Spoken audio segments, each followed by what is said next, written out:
বলিউডের অন্যতম জনপ্রিয় ড্যান্সার নোরা ফাতেহি। সম্প্রতি মাডগাঁও এক্সপ্রেস সিনেমায় নজর কাড়েন তিনি। এবার এক সাক্ষাৎকারে নারীবাদ নিয়ে এমন এক কথা বলে বসলেন তিনি, যাতে তার ওপর রেগে আগুন নেটিজেনরা।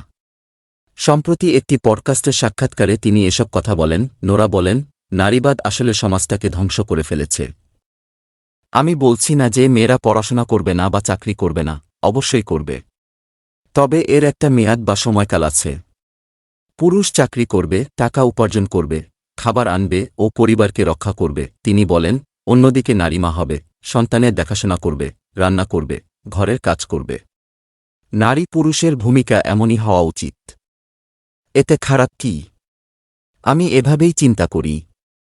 শুনলে মনে হবে আমি হয়তো এখনও আদিকালেই পড়ে আছি বা ওল্ড স্কুল।